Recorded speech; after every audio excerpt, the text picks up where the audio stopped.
Hello, everybody, and welcome back to What Makes You Tick.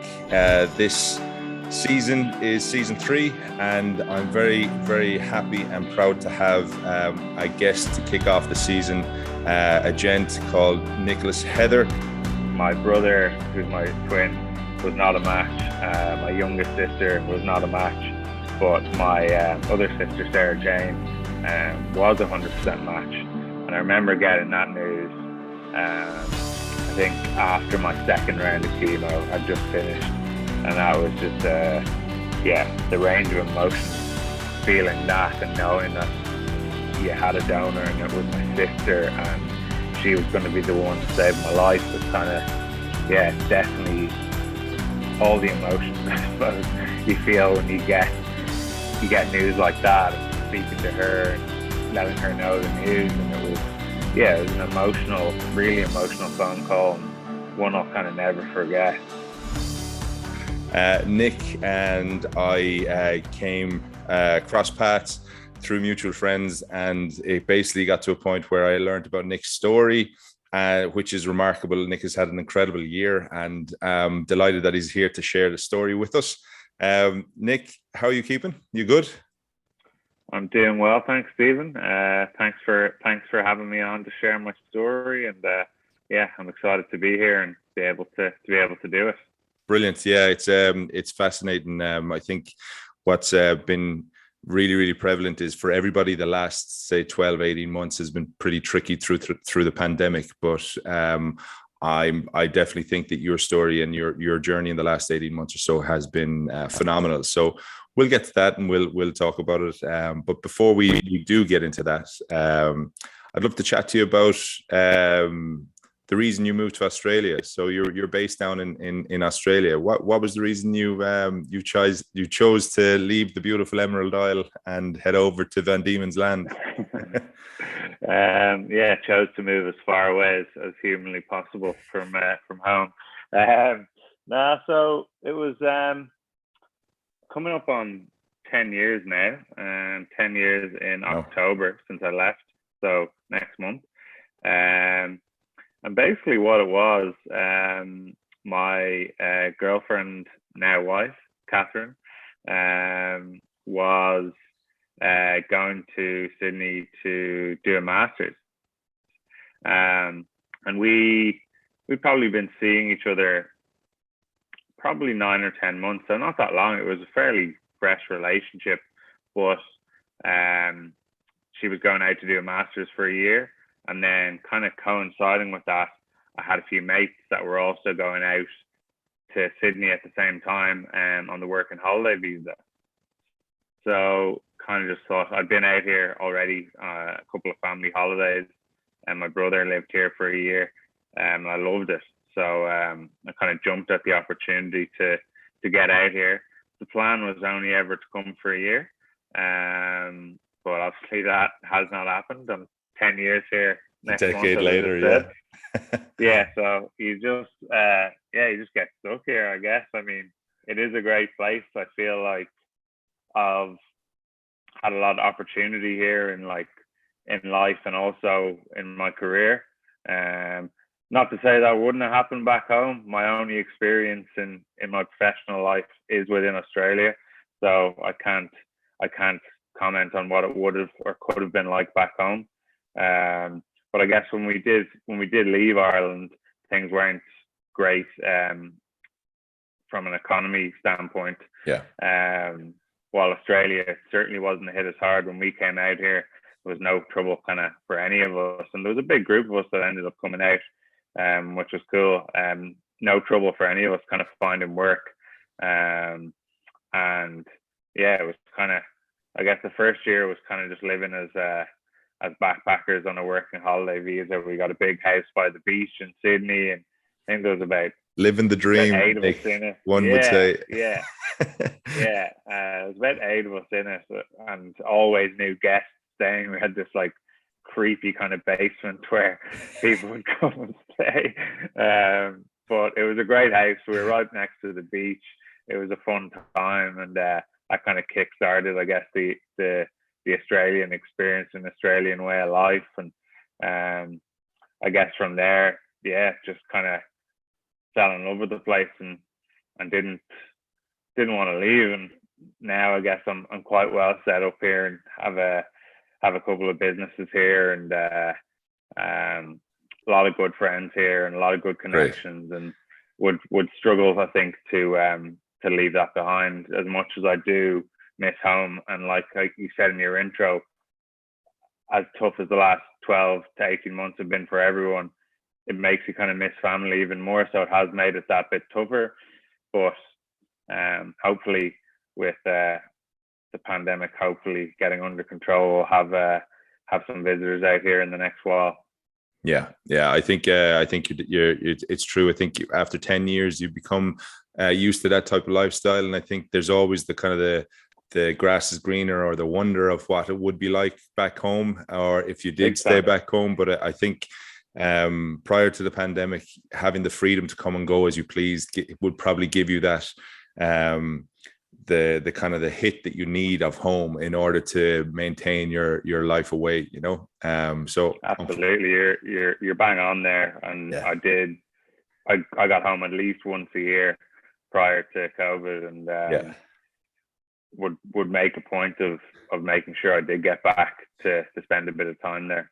So tell me this, you have had a phenomenal year and a bit, and July 30th, I think it was, 2020, your whole world changed. One of the questions that I'm posing to everybody this year and this season is, what has been the biggest challenge of your life to date? And if you don't mind sharing your story, that would be fantastic. Yeah, happy to share it. One, to help myself, because it is good to reflect and look back and get things off your chest and talk with like-minded individuals like yourself. And then two, in the hope that it would potentially help even one or two people. That'd be amazing, going through something similar or just a tough period. But yeah, so I guess to start from the start, towards the end of July 2020, I had been feeling quite under the weather. Still kind of was going about my daily life, still going to work, still having a couple of drinks on the weekend, still attempting to exercise. Never been amazing at that, but I started picking up kind of constant small infections in the months leading up to, I guess, July, and not anything you would think is anything major. I was just feeling run down. I'd get sinus infections or a cough or a cold, and again, just little things. And it was coming into Australian winter, and it does get cold in Melbourne, so there's lots of things you can write these things off as. It wasn't until I started having some night sweats, and my wife, when I told her about that, was pretty worried, as that is a telltale sign, I guess, of something quite serious. So I went to a doctor, went to my GP. Unfortunately, this was kind of when COVID was just kicking off, I guess, or at its worst in Melbourne last year.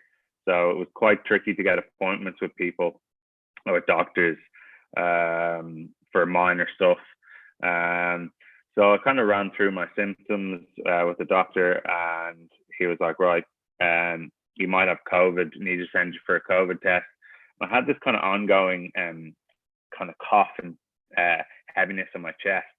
And he said, we're going to put you on some antibiotics for that. And yeah, you should be fine. So did that, went and got a COVID test, negative, had the antibiotics, finished the course, and nothing had changed.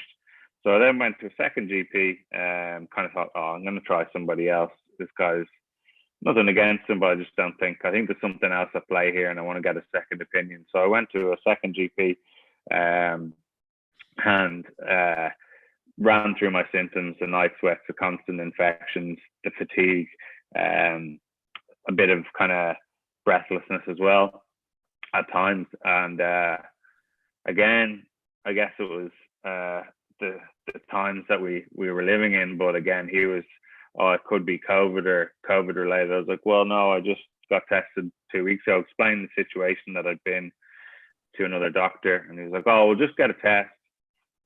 So again, same thing, COVID tests, new antibiotic for the cough. Fast forward 2 weeks and nothing.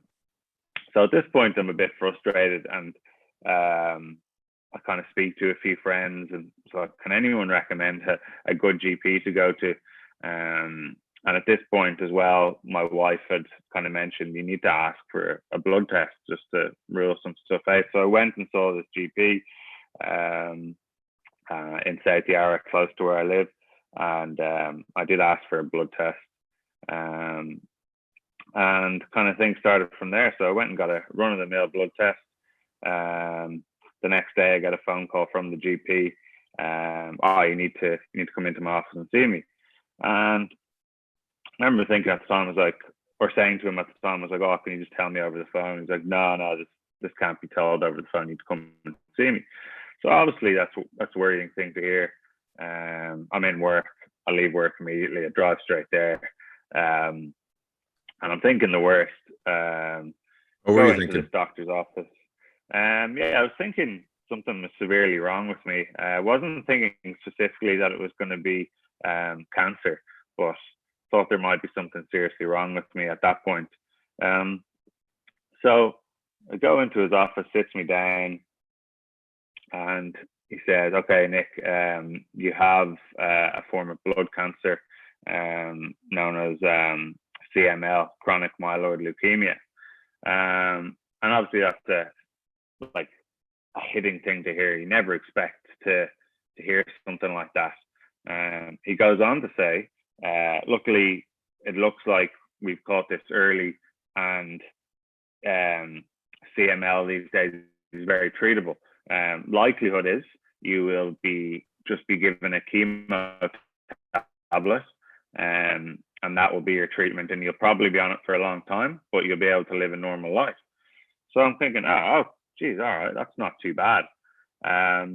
So at this point, my mind is awash with emotion and I guess the unknown, what's going to happen.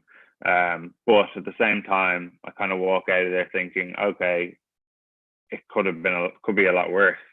So he says, look, I'm going to refer you to a local hospital that has a hematology department, and they'll likely just run some more tests to confirm what we think, and then take it from there. But you can go about your normal life, go to work tomorrow, carry on as you are. So kind of leave and think, okay, yeah, I think, all right. Like I'm a little bit in shock, and it's a weird thing to take on, but at the same time, I think, okay, it won't be that bad. So fast forward, I guess 2 days, 2 weird days. Strange no days. doubt. Yeah, no doubt. Absolutely. To be told that you have to go back, that you can go about your business, and you're just been told this crazy news.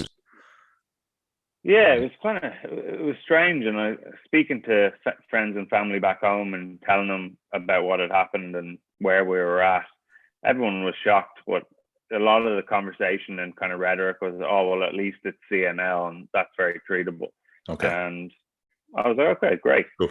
So yeah, at that point, I'm feeling pretty good considering. And I finally get a phone call from the Alfred, and they say, you need to come and see us. Alfred Hospital is packing an overnight bag, and we're going to run some tests the next day. So I said, okay, no worries. So I went into the Alfred that night, woke up the next morning early, and they did what's known as a bone marrow biopsy, where they go into your bone marrow, pull out some of it, and they look at it under a microscope. Okay. So they do that. All good, all part of the procedure. I think anyone with any level of blood cancer, that's what they do to test the levels of cancer within your body. And And then they start doing a range of other tests, I guess, to rule stuff out and make sure that everything's okay. I did an MRI. They did a full kind of X-ray of my whole body. They did a PET scan, which again is a way to detect cancer in the body. And then finally, I was in kind of late morning. I'm in getting a chest ultrasound. And again, at this point, everything's pretty relaxed, and I'm pretty relaxed. It's just kind of run of the mill test. And the hematologist who I had originally spoken to and met when I arrived at the Alfred, she arrives at the door where I'm having the ultrasound of my chest. And she says to the radiographer doing the ultrasound, "Oh, are you nearly done here?" And she said, "Oh, we've probably got 20 minutes left." And she's like, "Oh, we don't have 20 minutes. Like, is everything okay? Does everything look all right in his chest?" And she's like, "Well, I mean, yeah, it looks okay from the outset, but like, we need to finish." Like, no, I need to take him right now. So this is the first time I'm kind of, geez, what's this about? Like, why have things suddenly changed so dramatically? So she puts me in a wheelchair and starts wheeling me down the corridor of the Alfred, kind of rushing. And I'm kind of looking back going, what's happening? She's like, "I'll tell you when we get to where we're going." I'm like, okay. So she brings me into this small kind of theater room. And I'm sat there in the wheelchair, and she turns me around and she says, "Look, I'm really, really sorry, but things are a lot worse than what we originally thought. The results from your bone marrow biopsy have come back, and you have what's known as you do have CML and have had that for some time, but you also have something known as ALL, which is acute lymphoblastic leukemia." And at the time, this means nothing to me. I don't know what this is. I know it doesn't sound very good, and I can tell by the way she looks and is explaining to me how serious this is. And she's like, "Look, right now what we need to do is we need to get a line put in your chest immediately, as you'll be starting treatment tomorrow. And we need to get this put in there right now. I'm going to explain more with one of the senior hematologists when we get this done, but you need to get this done now." I'm like, okay. So I lie down on this, I guess, theater bed, and they put a Hickman's line in my chest, which basically means you can have, I guess, any kind of chemotherapy or blood transfusion or any drug kind of administer straight into your bloodstream. But I remember that time in particular, just lying there, to be honest, just crying. So I knew the news was horrendous, but I didn't know to what level. Okay. So I'm just lying there, having this thing put in my chest, kind of out of nowhere. Things have changed so quickly. I'm just in tears. Yeah. Were you on your own at this point, or was Kat with you? Yeah, so I was on my own at this point. Okay. It was kind of peak COVID, I guess. So there was no visitors allowed in the hospital at the time. Yeah. But so we get this Hickman's line put in my chest, and she says, "Look, we're going to sit down with one of the senior hematologists, and we're going to bring your wife in for a chat." And I say, "Okay, no worries." So they bring Kat in. Remember this moment more than maybe any moment in my life is when they sat the two of us down in this kind of beige, windowless, dark room in the Alfred Hospital. Probably looking back, it's probably not as bad as I'm describing it, but it's just a horrible room with horrible memories. And so they sit us down and they say, "Look, yeah, you have these two forms of blood cancer. Acute lymphoblastic leukemia means there's blast cells in your blood, which is really bad, highly dangerous. It does develop very quickly once you get to that blast stage, and that's what's happening in you at the moment. Things are progressing very quickly with your cancer, and it's in a very volatile state at the moment." They said if you had continued about your normal life and not presented to hospital, you would have been dead in about 2 or 3 weeks. Um, so that, to hear that from where I was that morning was just like a ton of bricks. I felt like I was, when they delivered those words, like I was looking in on somebody else's life. It didn't feel like my own, because things had changed so rapidly and so quickly, and quite grave news to receive. It just, didn't feel real. It felt like I was watching somebody else's life. So they deliver this bit of kind of news, and Pat's crying her eyes out beside me. To be honest, even the senior hematologist, they say doctors don't have much emotion when delivering clinical things like this, but he was crying as well. Wow. I was just numb. I didn't know what to say or what to think. And then once I I guess regathered my thoughts a bit, my only real question was, okay, so what's my chance of survival here? And they said, look, well, things can change quickly, and we don't fully have all the details yet, but we reckon you're about 50-50. So again, pretty harrowing thing to hear, and not something you expect. Anyone expects to hear when you're in your early 30s. Yeah, that's what I'm saying. You're 30. What age are you? 31, was it? I was 33 at the time. 33. I'm 34 now. Yeah.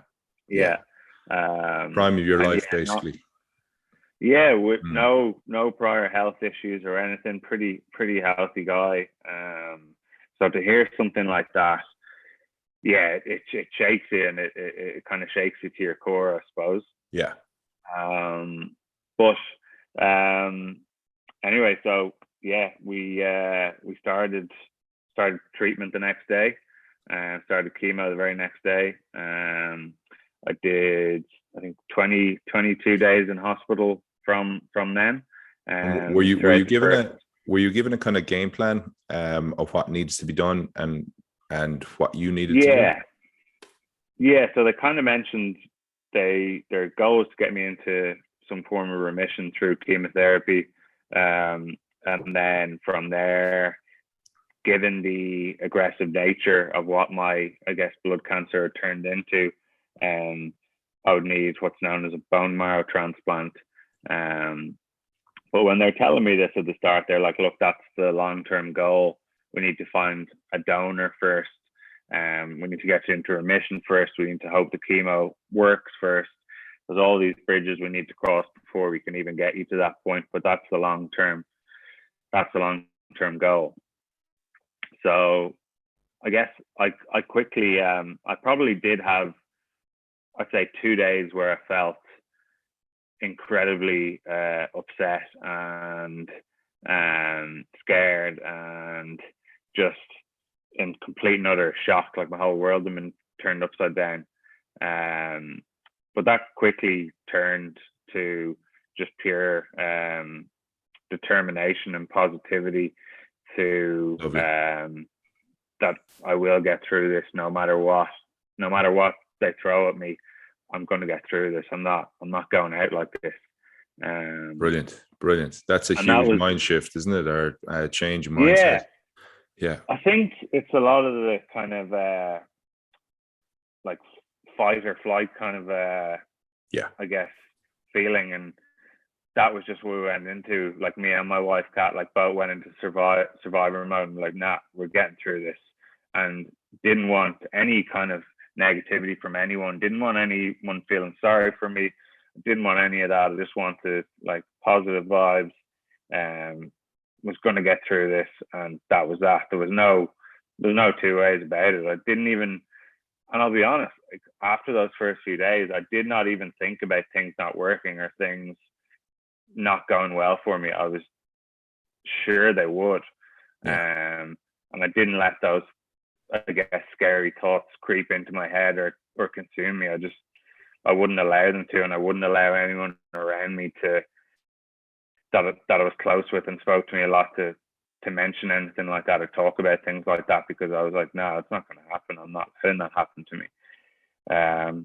So yeah, we went on a bit of a journey then, 4 rounds of chemo in the Alfred, and it was tough. Lots of ups and downs within that over kind of a 3 or 4 month period. And over that time as well, they first tested my 3 siblings to see if they were a match for because you're a twin as well, aren't you? Yeah, so I'm a twin, and I thought that would be a good thing. We're not identical, but I thought that would be a great thing in terms of we must have a similar DNA makeup, and for a bone marrow transplant, that would be great.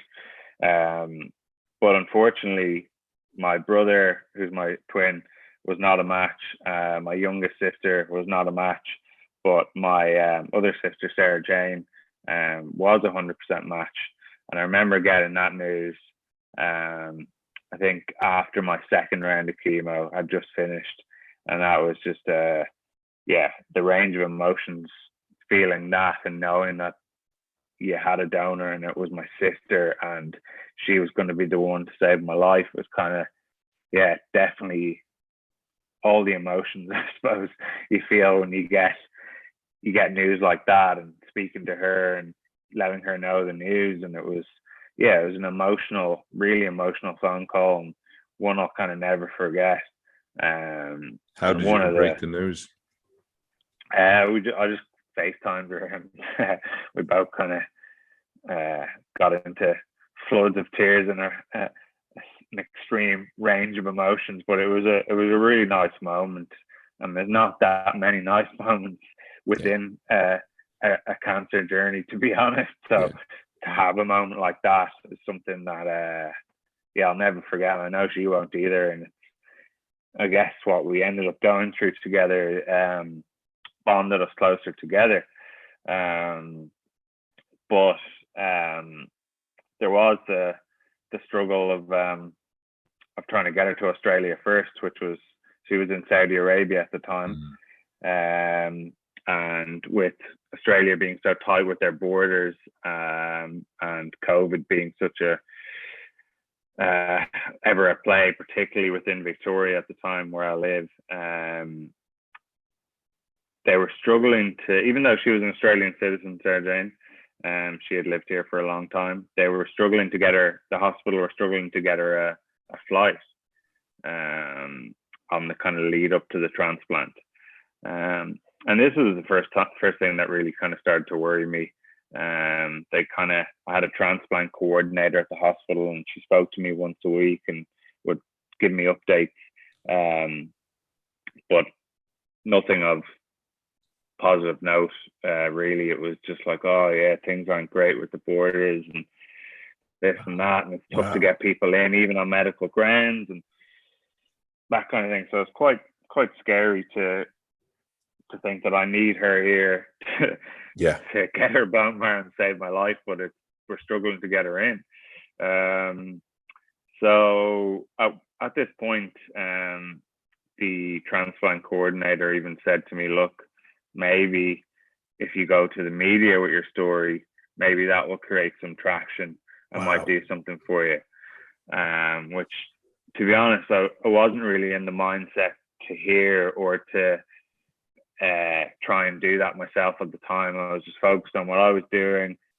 I didn't want to go to the media. I wanted them to just sort out getting her here, and I'd focus on what I was doing and getting there. So I kind of remember I just had the day after that, I was at home and I was trying to think, is there anybody I know? Because getting the flight was the hard thing, getting on a flight. Yeah. Is there anyone I know within the airline industry that could help me here? And something just kind of clicked in my brain from a few months prior to me getting sick, where an Irish guy within the construction industry that I work in had asked me to employ his best mate's son. Said, can you give him a job? He's 19. Dad's very senior at Etihad Airways, lives here in Melbourne. and he'll definitely owe you a favor, like might upgrade you in the future on a flight or something like that. Little do you know. Yeah, and I was like, oh yeah, no worries, we'll get him a job. Send him over. Send him over my details, and I'll put him in touch with whoever at my company, and we'll get him going. We'll give him some shifts, absolutely. So I did that without even thinking about it at the time. It was just one of those things. Someone asked me a favor. I thought, yeah, I can do that, no problem. It helps me out too, getting a good worker in, and thought nothing of it. So fast forward to a few months later, and I'd remember I'd gotten an email from his dad thanking me for giving him the job, and said, if you ever need anything in the future, please get in touch. So I started to get in touch out of favor. Hey pal, remember that email you said? Pretty much. So I got in touch with him, explained the situation, and he said, look, things are really tough at the moment, but I'll see what I can do, and I will try for you. He's like, I will try my best. Next day comes back, I've got her on a flight. Wow. Done, sorted. He's like, she needs to be at the airport the next day. I've sorted it. She needs to be here at this time. She has this. Make sure she has a proof for citizenship. Blah blah blah. And I was just in shock, and so was, I guess, Sarah Jane and her husband Brendan, that this was happening. So yeah, through, I guess, a stranger's pure generosity, managed to get her here, which was fantastic. Like, isn't it incredible? Isn't it incredible to think that the powers that be couldn't manage to arrange for somebody to come over to potentially save your life, whereas, as you say, it's a stranger. And you never know when you're going to meet these humans at different stages of your life. You all of a sudden helped somebody just because it worked out for you, but like you gave him an opportunity, and happened to be Etihad's boss man. And it's just phenomenal then that you had to find that person to make it happen, and it couldn't happen for you, you know. It's incredible the way that the system is flawed, but in saying that, it's also a credit to you because of your character and your nature. You were open to giving a kid a chance, and it paid out. It paid off for you, and not that you were looking for it, but it paid off, right? Yeah, 100%. And I've learned a lot from that one experience, and in me doing something that was seemingly insignificant, a small act of kindness, but being asked to help someone who was struggling at the time. And to me, it was nothing. It was just like, okay, yeah, we can get you a job laboring, and it'll help us out a bit. But to somebody else, it might mean the world. And it's kind of, I guess, taught me that not just that event, but that, I guess, being the crux of it, that if you can do something nice for somebody, do it. Not just for the gain you'll get out of it, but just if you can do it, it is always worth your while to do it. And I guess I never would have had that clarity on things prior to going through something like this, and to have that now, I think, makes me appreciate things more, and I'm a more well-rounded person because of it, I think. That's huge, and I think it's a lot for people to take away as well. Is that random act of kindness just can go so far. So change your life. Can save your life. Say that again. Can save your life. Yeah, 100%. It's so Sarah Jane got the news that she could fly over, so that she jumped on the plane straight away. And when she arrived, then what was it straight into testing and whatnot? Yeah, she have to quarantine or all that crack? So she had to do hotel quarantine for 2 weeks, which she did in Sydney, and then they flew her down to Melbourne, and then it was just about getting me in the right position to be able to go to transplant. I guess after the 4 rounds, and it was pretty intense chemo that I have. I think it's about as strong as it gets. What they did, so they had to give me some time to recover from that chemo before they could safely go to transplant. So it was a bit of waiting for that, but on the run up to the transplant, something pretty incredible did happen.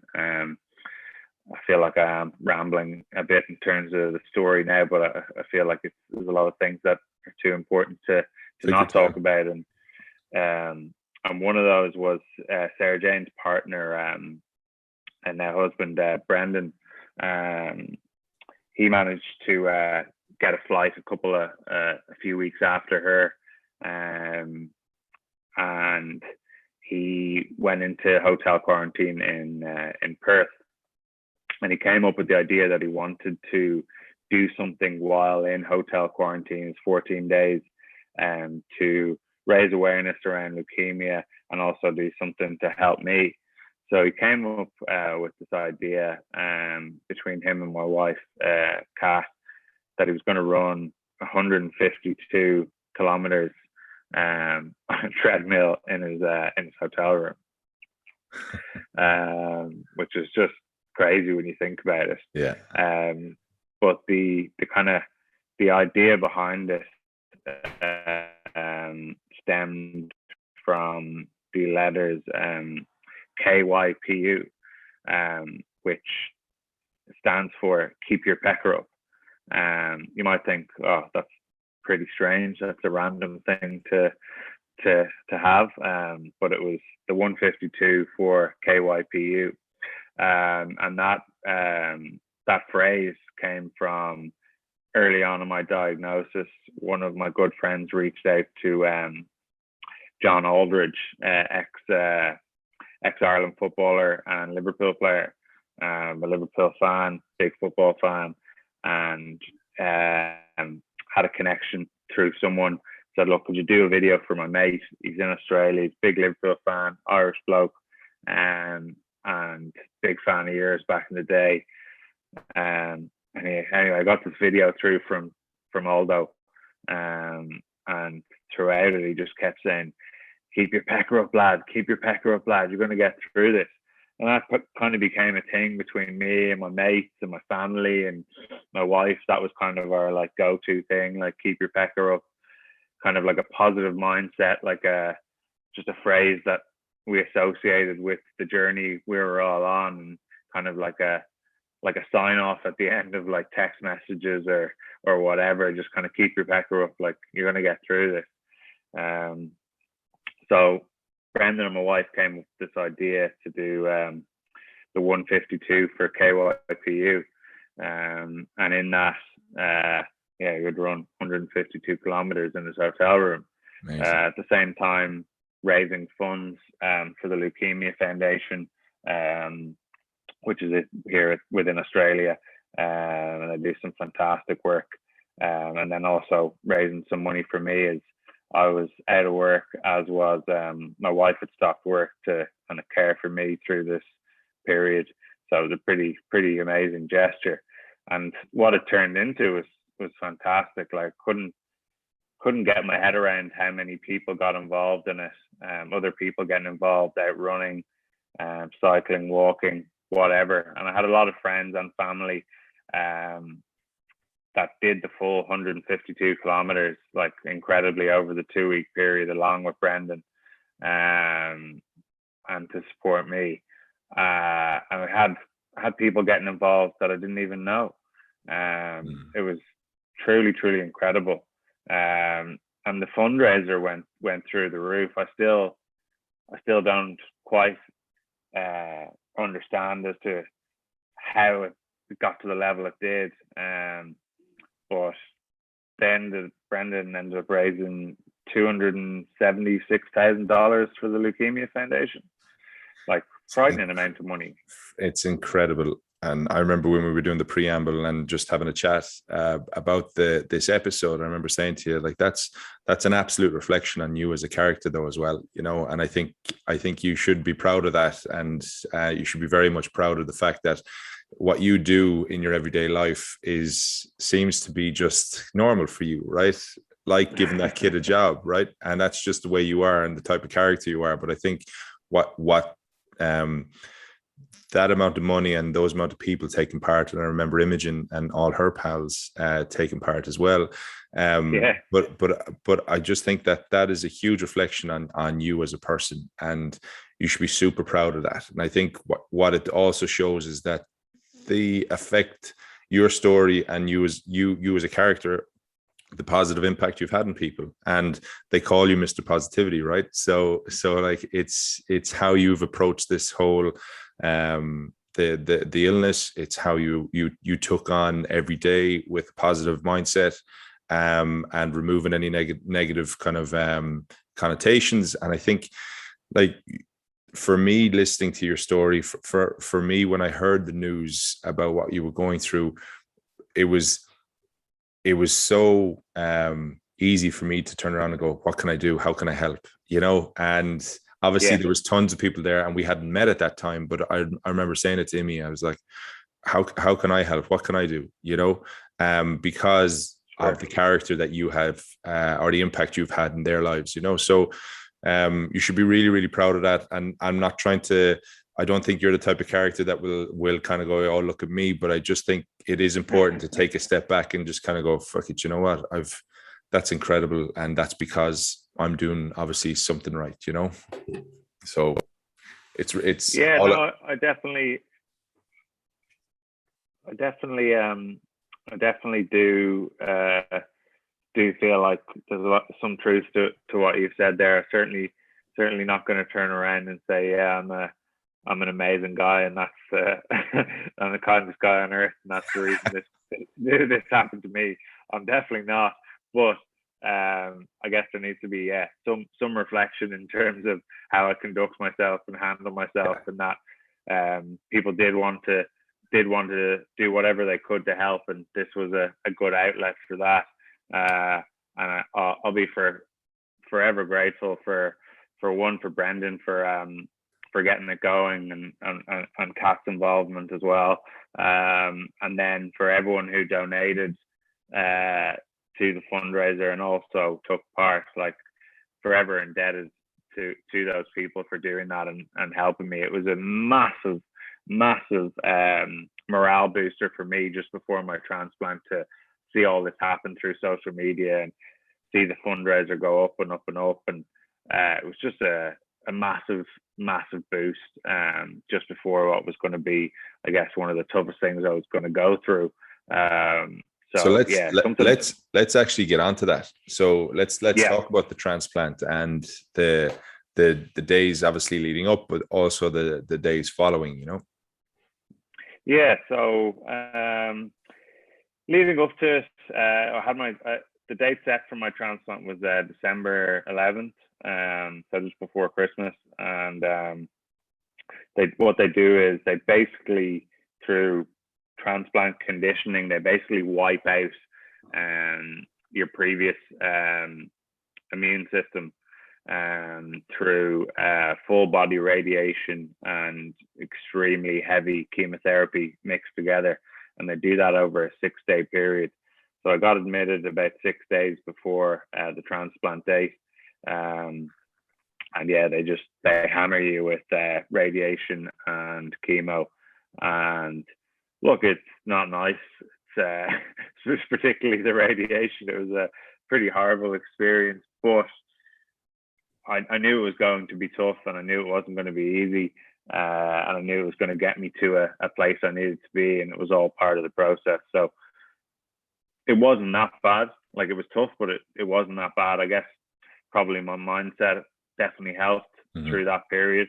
And then it's funny, the actual transplant is just like a blood transfusion. So my sister's cells get collected the day before the 11th, so on the 10th. And that takes about, I think, 4 to 6 hours, where she'll she sat there in the hospital, nowhere near me, just kind of on her own. And they take, she hooked up to this machine, and they take the blood out of one arm and goes into this machine, which is incredible. This is where science and medicine is at, and it separates the blood from the cells that are needed, and then puts the blood back in her arm. So she's connected up twice, puts the blood back in her arm, and then it keeps the cells they need for me in the machine. Pretty Jeez. Incredible. Yeah, Pretty incredible process. So completely painless for her, which is great. Just has to sit there for 4 to 6 hours with her two arms like this. So she was sending me photos throughout that, and it was pretty cool to see that. And then so the transplant for me, luckily my wife got to be there on the ward with me for it, which is great, Kat. And yeah, it's just a blood transfusion. They show you the bag of cells, and went in through my central line, through my chest, into my bloodstream. Definitely was like an emotional experience, knowing what it was. The actual transplant is a bit of a non-event because it's over in 30 minutes, but it was definitely an emotional thing for me, because I knew it potentially would cure me. It was coming from my sister. It had been a tough road to get here, so it was still a big day. And some people who've had transplants describe it as a non-event. Definitely wasn't a non-event for me. I certainly was pretty emotional for the leading up to it and after it. Yeah. And then what happens is basically you stay in hospital for the next 2 or 3 weeks under very close supervision, waiting for her cells to engraft in you. So you'll get a blood test every day where they'll be looking to see if that happens. And that generally is a period where you do get very sick and you've no immune system, so you're very prone to infection. I had a reasonably okay run during that time period. Yeah, I got a bit sick, but it wasn't too bad. And then I got released from hospital 20 days after I received her cells. So they engrafted around day kind of 17 or 18 for me. And then the doctors kind of said, okay, well, you've been here for 26 days now. We're going to let you go home and just come back to the clinic kind of 3 times a week for blood tests and monitoring. So I got out and was of this, I guess, opinion that great, this is where my life is kind of going to restart, and this is going to be great. I had spoken to other people who had bone marrow transplants, and they had told me what to expect after it. The risky period is that first 100 days after you receive the cells. Okay. It takes a long time for your immune system to develop, and in that first 100 days, you're just highly susceptible to illness and infection. So I was well aware of that. Again, being the positive guy I am, I was like, nah, that won't happen to me. I'll be fine. Unfortunately, things took a bit of a turn for the worse. I think it was day 42 post-transplant. I woke up. I'd been battling a cough again, and I woke up, and everything was a bit off. My balance wasn't quite right, and my vision was a bit off. So we decided, okay, we need to go straight to hospital. And this doesn't seem right. So I admitted myself via emergency, and they were like, yeah, look, we need to do some tests, and we're gonna monitor you. You're still in that phase that's I guess risky. Went through this period, which is a tough period, where my cough kept getting worse and worse over the next kind of, I guess, 10 to 14 days. I was in hospital this whole time. And the doctors and oncologists couldn't diagnose what the issue was. They kept thinking it was a fungal infection, Okay. but couldn't put their finger on what it was, couldn't get the treatment right. So through this time, I'm just getting progressively worse. I'm needing oxygen to help myself breathe. So they've got me on nasal prongs, and each day is getting a little bit worse, and they're needing to up my oxygen. So it's a bit of a scary period, in that they didn't know what was going wrong, and they were very honest and transparent about that. They were, look, we're trying to figure this out, but we can't. And there was lots of tests I did to try and figure it out, but couldn't. So eventually they decided they were going to do a lung biopsy, where they would go into my lungs and cut out a piece of my lung, and then they can investigate that. Generally, this kind of procedure would be pretty easy for anyone to go through. But I guess given the state I was in, it wasn't. It ended up not being very easy for me at all. So I went in thinking this is going to be fine. Everyone telling me it's going to be fine. You're going to be back on the ward tomorrow, and we'll have some idea, hopefully from this biopsy, what's going wrong with you and be able to treat it. So I'm like, okay, no problem. Anyway, I go into surgery, and I wake up from surgery, and yeah, I basically couldn't breathe properly upon waking up in the recovery area. Again, this whole period is a bit of a blur for me, but I just remember kind of lots of people being around my hospital bed, me saying that I can't breathe, I need help breathing, kind of trying to get the oxygen in through my mouth and nose, and just feeling nothing going into your lungs. Wow. And it was a scary, yeah, really scary feeling. Just to try and grab that oxygen to help you breathe, and it's just feeling nothing going in there. Anyway, they, I guess, quickly realized that given the state my lungs were in from whatever was wrong with them, along with the surgery where they'd gone into both sides of my lungs and made a couple of incisions, that I just wasn't able to handle it. I was in too bad a position to be able to handle it. So I couldn't breathe on my own after that. So I was rushed straight to ICU from there. Cat was called in. I was put on a ventilator straight away. Very heavy painkillers, and yeah, it was that was probably the only period throughout this whole journey where I thought, holy shit, like something's going seriously wrong here. I'm really worried for myself. And one of my main doctors, Jesse, called in Kat and had a chat with her and was like, look, things don't look very good at the moment. Like, oh wow, we're gonna try and get it under control, and we're gonna try and do all we can, but things aren't looking very good. So she is in absolute bits, obviously, as you would be being told that news.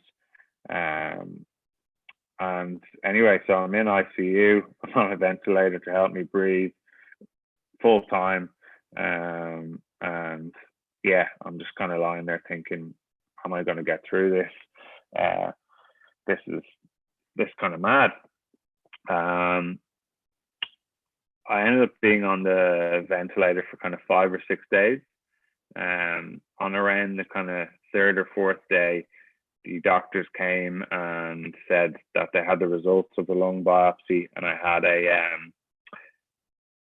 had a pretty bad pneumonia, a type of pneumonia called organizing pneumonia in my lungs. And they were like, look, we know you're not in a great place at the moment, but at least we know what's wrong with you, and we know now how to treat it. So they started treating it.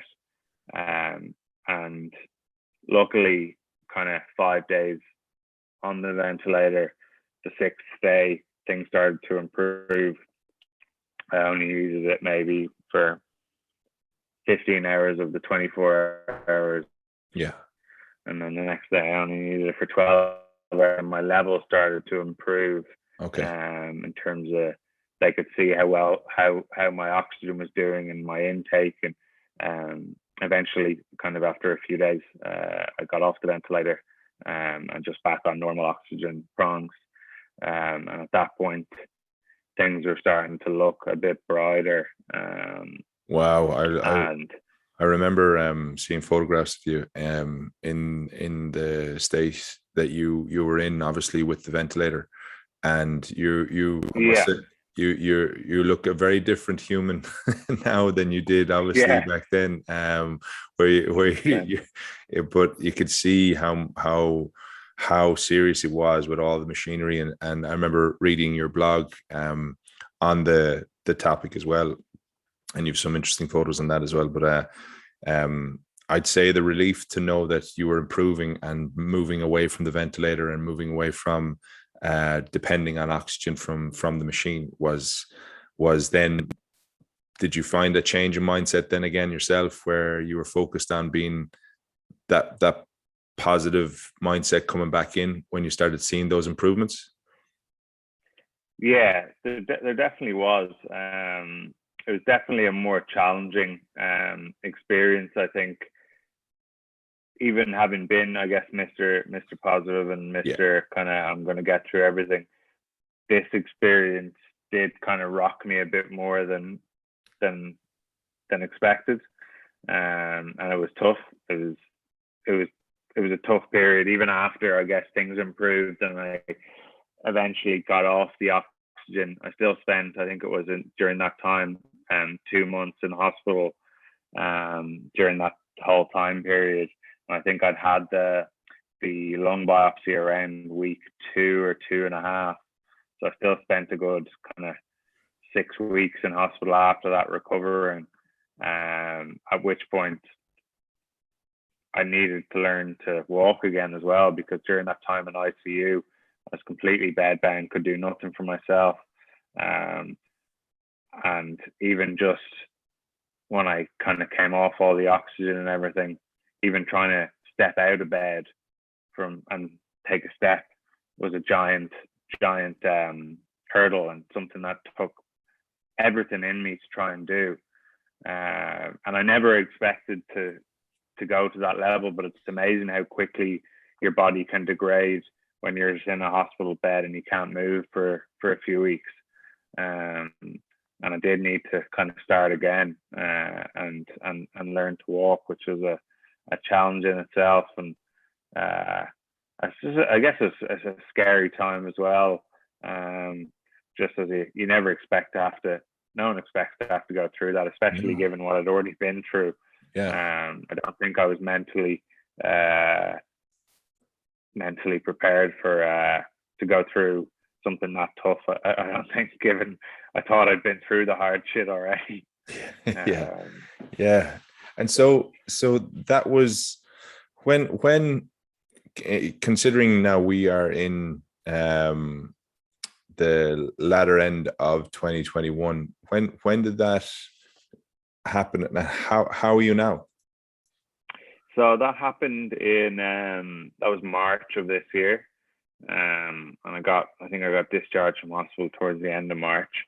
The period that followed that was extremely tough, even at home. Just mentally, it was a really tough period. Just having that fear of I could end up back in the intensive care unit on the ventilator again, and that was my biggest fear. Okay. Just because it was a tough experience. So I did really struggle to kind of get my confidence back those first couple of months, if I'm honest with you, Stephen. But I did get there. Time's a great healer. So is having great friends and family that are close to you, and having them here. And luckily did have some of my family here through that experience, and had Kat as a, I don't know, shining light throughout this whole thing. Jesus, if I didn't have her, I don't know where I'd be. But they helped kind of bring me back to the confident guy I was before. But it took some time. It really did. That experience rocked me to my core, and brought me to a point I never thought I would be throughout this journey. But look, I'm happy to report now that I'm now kind of in full remission, cancer free, which is an amazing feeling. It feels good to say. Doesn't get old saying that. Say it again. Say it again. Yeah, cancer free, baby. Which is nice. Yeah, and I'm doing well mentally. I'm in a really good position mentally, and kind of excited for the future and planning for the future again, which everything was put on hold given the year I had, and I wouldn't allow myself sometimes to think too far ahead or think about the future, because I didn't want to think about what could go wrong. But now I'm happy to report that I'm back dreaming of the future, and back dreaming of what things I want to do, and places I want to go, and things I want to achieve, and friends I want to see, and people I want to catch up with, and all these kind of things that the last year and a half, I guess, took from a lot of people with COVID. But I guess not everyone went through cancer, transplant, pneumonia, ICU, as well as that. So I think, I deserve a bit of good times coming my way, and things. Yeah. It's okay to look forward to things. I think it's brilliant. I think you've earned those good times, my friend. I think without a doubt. And I'd love to ask you something now that you've been and what you've been through now, right? And the kind of the maybe there's a lot of things that you're far more aware of now, or conscious of. Is there anything that you've learned from your time now, and from not only just the last year, but in your 34 years? Like, is there anything that you've learned that you wish you kind of knew before when you were a little bit younger? That's a good question. I think there is. I think to touch on what we spoke about before, in terms of the random acts of kindness. I definitely stand by the fact that if you can do something for somebody else when they've asked you, or even if they haven't asked you, but you can do something for someone, do it, as you don't know how much of an impact it may have for them. That's something that definitely I wouldn't have had the, opinion of before. Maybe it takes going through something like I have, or seeing the fruits of doing something like a small favor for someone to come full circle. Maybe it takes something like that to change your mindset on that. But I certainly in the past wouldn't have had that same opinion that I do now. And the other thing I would say that I severely stand by: don't ever, ever, ever take your health for granted. Appreciate what you have. Appreciate that you have. You can go out. You can go for a walk. You can get some fresh air. You can go and catch up with friends. You can go for a run. You can open up those lungs. Appreciate that you can do those things. Because when it gets taken away from you, and you can't do those things, let me tell you, it is tough and it is not fun. So appreciate those things. And I definitely didn't before. I took it for granted, no doubt about it. Like small things, I definitely took them for granted. But when your health gets to a point where it's, I guess, as bad as it got for me, it really makes you appreciate just being able to go out for a walk, get outside, get some fresh air, and catch up with a friend outside, like things like that I didn't experience much of the last year. I think that's one thing. Just do not take your health for granted. It really is everything. Well said, Nick. That's like so true. And if there's something else I'd like to ask you, do you have any kind of affirmations or anything now that you live by? We spoke about KYPU, keep your pecker up. Maybe that's it. But is that the type of affirmation or value that you kind of have now within your own life? Yeah, look, I think that obviously means a lot to me in terms of it got me through a lot of tough times, and I think will always be something that stays with me through my life. That one saying, even though it might seem silly to some people, or won't mean as much to other people, that's fine. But to me, it encompasses everything that helped me get through this really tough year, and it kind of built a sense of community among friends and family and social media, where just that simple little kind of four letter phrase that started as a bit of a joke, it kind of came almost like a battle cry to get through an extremely tough life experience. So I do does mean a lot to me, and definitely something I stand by in terms of will kind of say to myself often, especially if even these days where if you're having a tough day, it'll still be something I say back to myself. Well, keep your pecker up. Nice. I think we could all take that. And John Aldridge has a lot of big part to play in that whole saga, and it's amazing. Like, as you say, that random act of kindness that became something far bigger than he ever or anybody would have thought of. Yeah, for sure. Definitely like to have a pint with John Aldridge someday. We'll make it happen. Watch this space. Absolutely. Tell me this. If you were to, I'd love to know who has been the biggest influence in your life.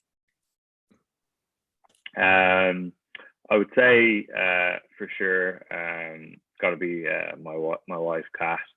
I guess when you go through what we went through this past year, it can do one or two things. It can drive people apart, or it can bring you closer together. And there's no doubt that going through this, we tackled it as a team, and it brought us closer together. I spent of last year, of the 365 days in the year, I spent 125 of them in a hospital bed. And Kat was there for me every single day. And she took the same opinion of me as, we're going to beat this, we're going to get through this. And just to have somebody else beside you, having that same, I guess, drive and positivity. Because some days you might not feel exactly that way yourself. But to have that person next to you who's the closest person to you, I guess reaffirming that kind of positivity is everything. And I often think that in some cases, the partner, or I guess prime caregiver, in a situation of a life-threatening diagnosis, I almost feel like they go through it almost tougher than the person going through it. That might sound a bit crazy, but they feel all the same things that you feel emotionally, because they're getting the same diagnosis, someone that close to them. Then throughout the whole period, there's very little they can do to help you, and that's all they want to do. Yeah. All they want to do is help you, and there's very little they can do to actually help the situation. And then finally, one thing that I don't think gets talked about enough between even me and Kat is every, I guess, person that speaks to her throughout this whole time period, and even now, oh, how's Nick getting on? Not enough people ask her how she is. Like, she's been through a traumatic experience as well. Like, she lived through the whole thing with me. And even now, like, her mates and whatever else, or anyone, oh, how's Nick? And that's great. Like, it's good that they check in on me, but it's been tough for her as well. And not enough people ask, oh, how are you? Look, she does have some fantastic friends, and there have been people that have been great to her and whatever else, but it does kind of put the prime focus on the person that's, I guess, sick, when I think the person next to them does go through it just as tough. And yeah, for sure, having her next to me, through this has been an experience in itself, but something that's brought us closer together and kind of affirmed the fact that like we're going to be together forever. And that was I guess a goal in beating this, knowing that we'd have our whole lives together and would to need plan to, for need to and get to look through it. to look forward to. And I suppose to that point as well, from your own perspective, how is Kat? How is she doing? Yeah, she's doing well. I think there's no doubt she had some tough times and also struggled to process some of the things that I did go through. But I think we're both in a very good position now, and I think a lot of that comes down to the people around us, like the close family and friends, and people always checking in and making sure everything's okay. And we've been extremely lucky in terms of the support that we've had. Incredibly lucky. Like I had my mum out here for a whole year, which is incredible. My other sister's been out here for close to a year as well. They managed to get out here on medical exemption visas, and they stayed the whole time, even after I got better, just for me, and for Kat, which is a massive support system, you know. My dad and my brother got out here for a couple of months as well. Kat's mum got out here. We were really lucky in that sense, because you're so far away from home, and don't have that kind of same support system here as you would at home. We were lucky in the sense, given what was going on in the world, that the people closest to us managed to get out here to support us in this time, which I know a lot of people going through similar things have not been so lucky. So I'm extremely grateful that they all did get out here. And I think not only were they a massive support to me, I guess coming back to your original question, I think they were huge to have for Kat as well. Because I'd have been in hospital for those 125 days or whatever it was, and at least she had people here then going through it with her and there to support her. So that was huge. I must say, I love your attitude to life. I love the fact that you turned around and you're like, people, like we're grateful for what we had, because others mightn't have been as fortunate, even though you went through a year and a half of absolute, the biggest challenge of your life. I just think your attitude is absolutely brilliant, and I think it rubs off. Even listening to you, for me, it's kind of giving me kind of thoughts, and like there's so much to look forward to, and there's so many things that we should be grateful for. And I'm very much one of those type of humans as well, is that I'm massively grateful for a lot of really important things in my life, between people and opportunities that I've had. But yeah, I think to hear your story, Nick, and I think for you to speak so honestly and so openly about the challenges and about the fears that you faced, but also about the positive mindset that you took upon yourself. You took the action to say and made the choice that I'm going to be positive throughout this, and I'm going to take it head on. And you allowed yourself to have those couple of days of sadness at the beginning, and then kind of brought yourself back into a point where it was like, right, okay, here we go. So it's like in life, if you surround yourself with positive people and similar people with the same mindset, not yes people, but similar people who are optimistic and positive, then your whole world becomes a really happy environment, right? Whereas if you allow negativity into your life, all of a sudden that can start kind of pulling you back. And the fact that you didn't allow any of that into your life absolutely helped you focus, no doubt, on what you needed to focus on.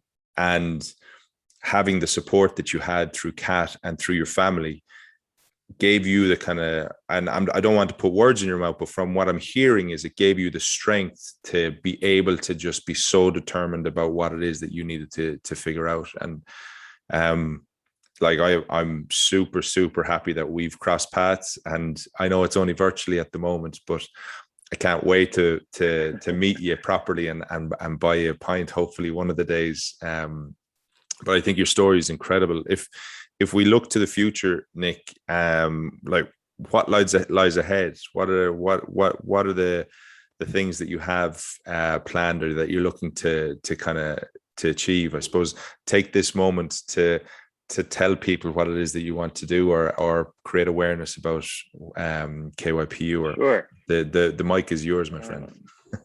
Thank you. Well, first off, I suppose grabbing a pint with yourself will be good in the future. Look forward to that day. But in terms of what else is on the horizon for me, I guess off the back of the KYPU, I guess movement, let's call it. Myself and my wife have turned it into a clothing brand, and within that, we are doing certain, I guess, fundraising things for certain charities that are close to us. So certain products that we sell on the website will have all the proceeds going to certain charities. At the moment, we have selling the series of bright beanies with all the proceeds going to Lifeblood in Australia, which is blood donation, and also they sign people up here for the bone marrow registry as well. So obviously two things that are very, very close to me in terms of the bone marrow registry, and then also the people that go and give blood. I probably had 60, 70, 80 blood transfusions over the past year that keep you alive. It's as simple as that. So it's something that is close to my heart, close to Kat's heart as well. And we'll kind of continue to do similar fundraisers through the business, KYPU, like that. We're going to attempt to do the 152 for KYPU again this November, on the kind of, I guess, anniversary of it. We're not 100% finalized on whether we want to put people through the torture of 152 kilometers in 2 weeks, so we might reduce that. But but the fantastic thing this time around is I'm not going to be extremely sick, so I'm going to try and take part in it to some degree. There's not a hope in hell I'll be able to do 152 kilometers. I've just started back trying to run, so I'll do what I can. I'd like to try and put a dent in it, but we'll wait and see. So yeah, we'll be, I guess, updating that through the KYPU Instagram, and raising money again for the Leukemia Foundation, which again is something that's very close to me. And they're a great organization, and they really do a lot for people with leukemia and their families within Australia.